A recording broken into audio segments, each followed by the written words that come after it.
పేటిఎంలో మన bank account నుంచి వేరే వాళ్ళ బ్యాంక్ అకౌంట్కి డబ్బులు ఎలా పంపించాలో తెలుసుకుందాం. పేటిఎం యాప్ ఓపెన్ చేయగానే టు బ్యాంక్ అకౌంట్ అని ఒక ఆప్షన్ ఉంటుంది. ఇక్కడ నేను సర్కిల్ చేశాను కదా, దాని మీద క్లిక్ చేయండి. చేసిన తర్వాత enter your account details and IFC code అని ఉంటుంది. దాని మీద క్లిక్ చేయండి. మీరు ఎవరికైతే పేమెంట్ చేయాలనుకుంటున్నారో వాళ్ళ డీటెయిల్స్ ఎంటర్ చేయడానికి ఒక కొత్త పేజ్ ఓపెన్ అవుతుంది. మీరు ఎంటర్ చేయాలనుకున్న డీటెయిల్స్ వాట్సాప్లో ఉంటే పేస్ట్ డీటెయిల్స్ అని ఒక ఆప్షన్ ఉంది కదా, దాని మీద క్లిక్ చేయండి. ఒకవేళ మీకు తెలిసినట్లయితే వాళ్ళ అకౌంట్ నెంబర్ని మరియు బ్యాంక్ అకౌంట్ పేరుని ఎంటర్ చేసి ప్రొసీడ్ మీద క్లిక్ చేయండి.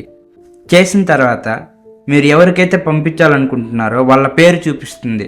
అది కూడా కరెక్ట్ అయితే ప్రొసీడ్ మీద క్లిక్ చేయండి. కన్ఫర్మ్ అండ్ పే అనే ఆప్షన్ సెలెక్ట్ చేసుకుని మీరు ఎంత అయితే వాళ్ళ అకౌంట్కి వేయాలనుకుంటున్నారో దాన్ని ఎంటర్ చేసి మీ యూపీఐ పిన్ ఎంటర్ చేస్తే సెట్, ట్రాన్సాక్షన్ అయిపోతుంది.